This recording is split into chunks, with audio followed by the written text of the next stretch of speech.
Fuck it, I'm 21. I gotta do that again, I'm 22.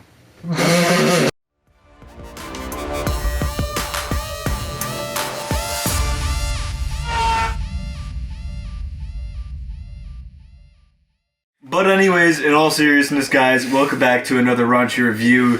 Yes, we have come back to the sequel of, yeah. Oh my god. Just let it slide, please, guys. We have come back to review this movie, and yeah, let's just fucking jump right into it. The main characters in this movie are Dave Lazowski, or Kick-Ass, Hit Girl, Mindy, Marty and Todd, which are his two friends in the group, and then Chris D'Amico, also known as the Motherfucker, Who was originally Red Mist. I showed her the first movie and I'm like, you gotta watch the second one. Look at Dave. Look at him. She's like, damn. That brings us right into the first topic that I want to talk about. Dave in this movie is fucking jacked to beyond comprehension, honestly. Compared to the first movie, he has exceeded himself. Yeah, he looks like you in the first movie. Yeah, he looks like me in the first movie pretty much.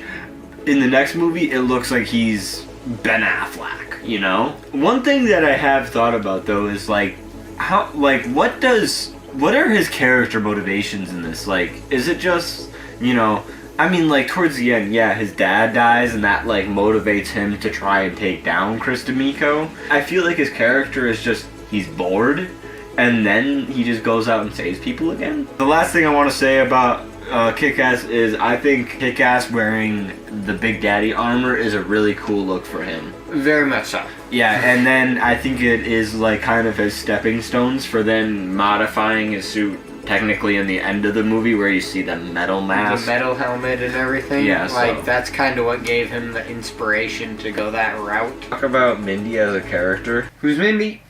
Mindy McCready. No, I'm fucking with you. In this movie, we find out that after Hit Girl's dad dies, she gets a note from him, and it kind of tells her to follow what Marcus, the police officer in the first movie, is telling her to do, and follow, and not become a hero anymore. So that kind of leads her down this path of just trying to live this normal high school girl life. Mm-hmm. And they try to bring it... Doesn't work out well. It really... Honestly, they try and bring us down the path of it in the movie, and it really just doesn't work out. It is, I guess, boring in some sense, and it's not even cliche. Like, I almost cringe watching some of the scenes and shit. No, so.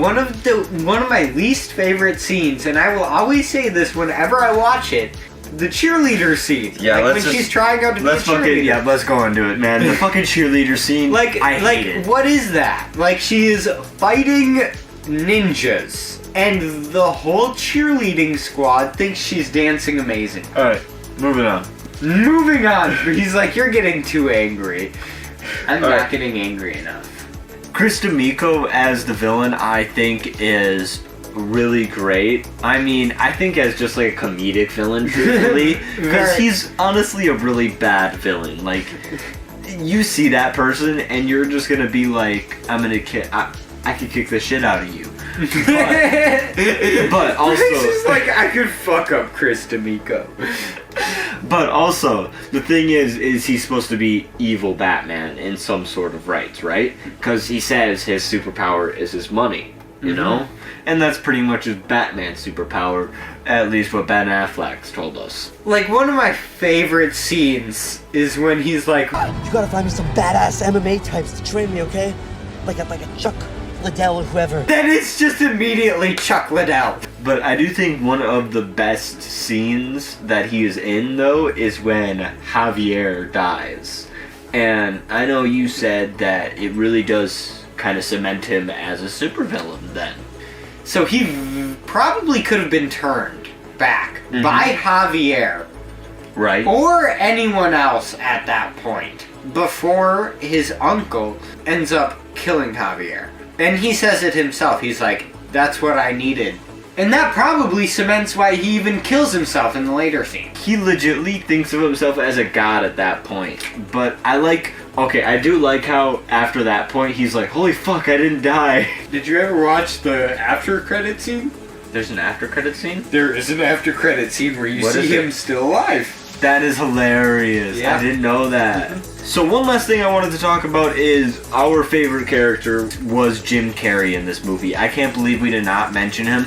I think he really steals the show in every scene he's in. And the thing is, I didn't even know he was Jim Carrey until I watched this movie this time and looked it up. I don't know if it is the prosthetics that got me, but his acting is like nothing you've ever seen him act in a role as before. No. Like, Yeah. so far from The Grinch or The Truman Show. And that really just cements him as like one of those really just grade A actors. I think that deserves a golf clap.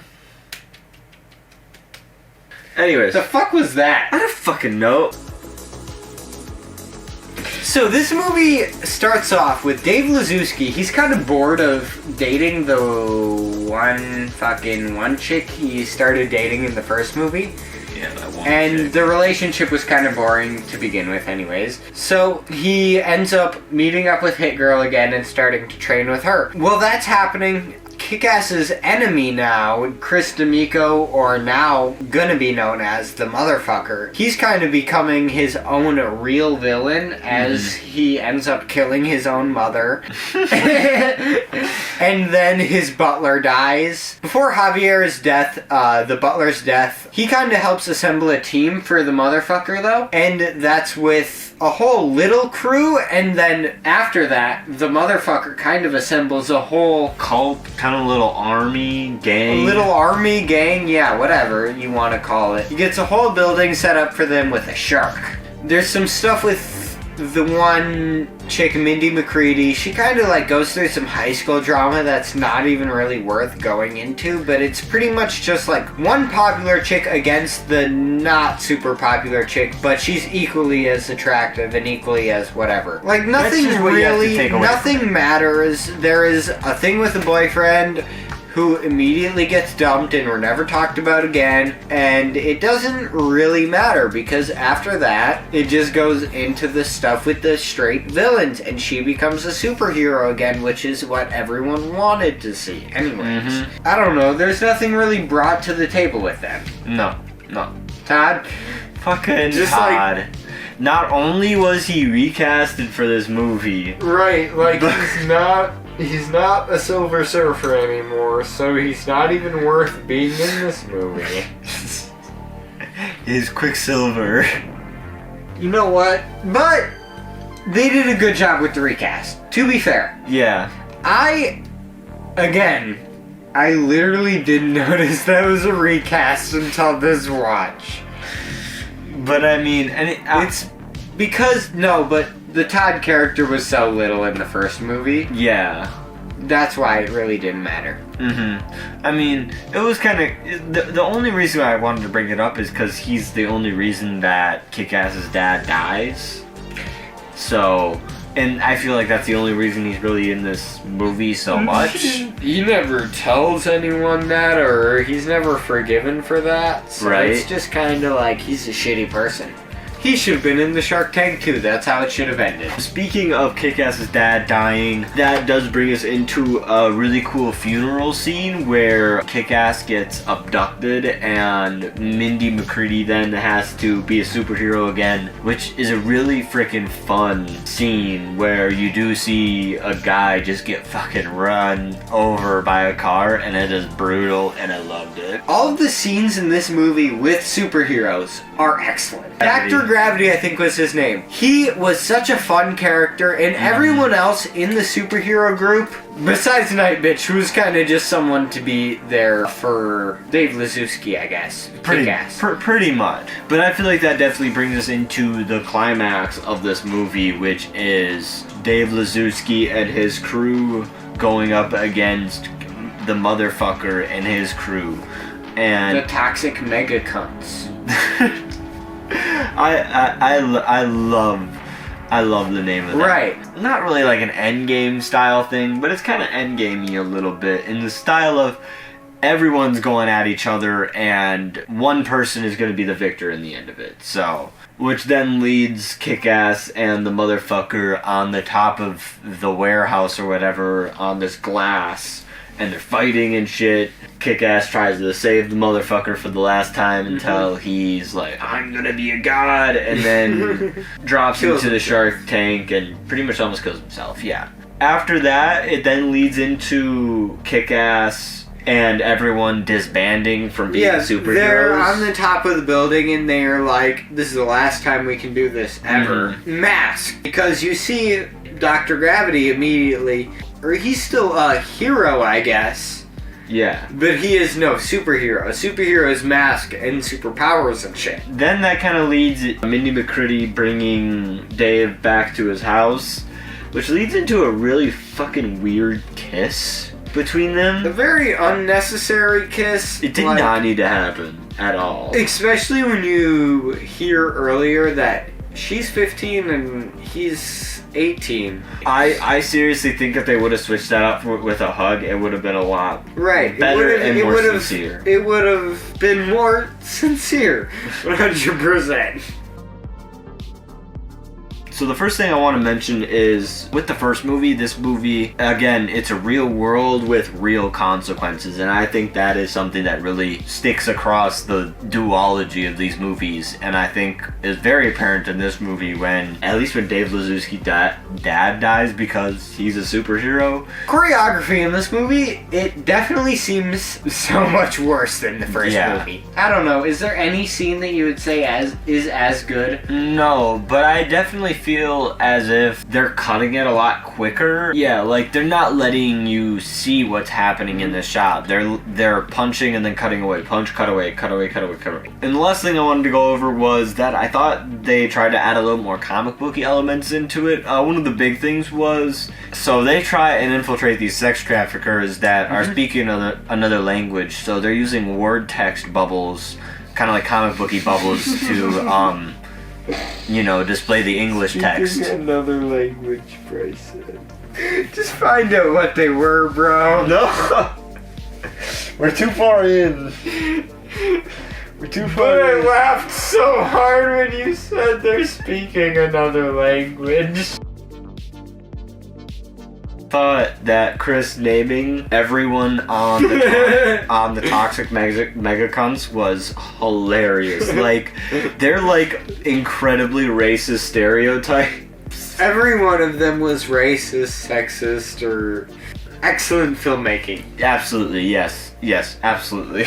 I also thought that it was really weird to see Kick-Ass banging another superhero in a bathroom. Oh yeah. I don't know. That's just me though. They ain't even taking off costumes. They pulled them shit down to the floor. There was another person in the bathroom too.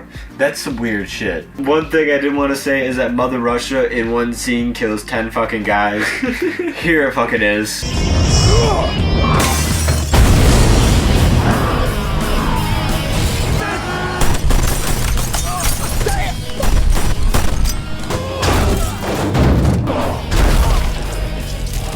50,000. She's worth it.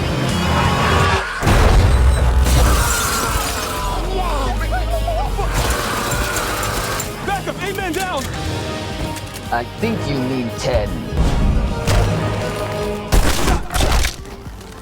Let's bounce. So, one really funny line that I thought I'm just gonna put it here is right when Chris D'Amico and Kick-Ass fucking meet up right before they're all about to fight. Here it is. What's the matter, Chris?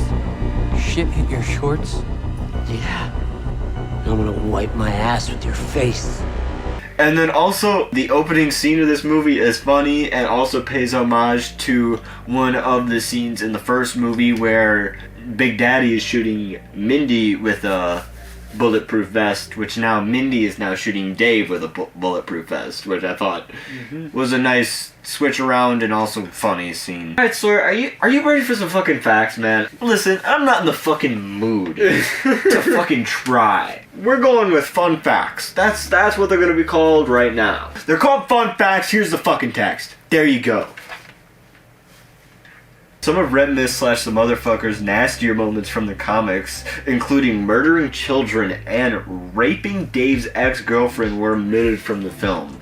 Good on them. McLovin's reaction to this was literally, "Oh, thank God." Oh, thank God.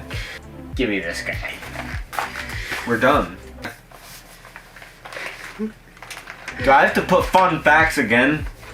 You do, Bryce.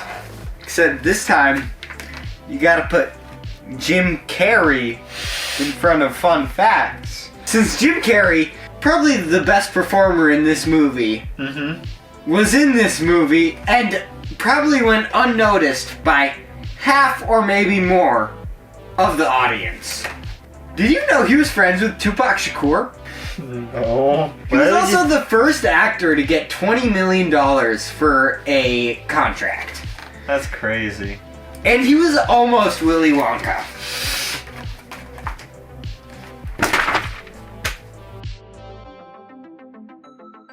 Final thoughts for this movie are very contradictory because everything with Kick-Ass and all of the normal superheroes are great.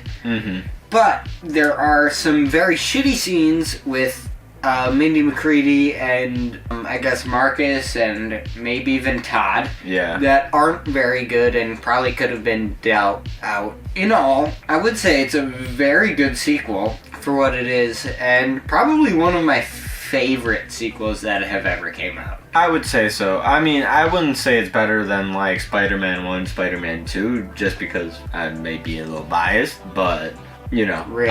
I would say it's up there with Could them. you be biased about Spider-Man movies? But yeah, I am definitely in agreement with what he's saying because definitely everything with Hit Girl / Mindy McCready is just kind of boring, but everything else in this movie is fucking awesome.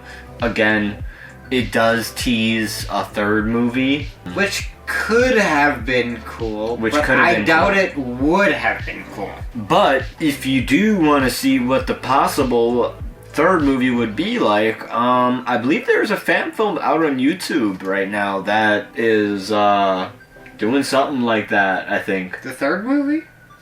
Kinda.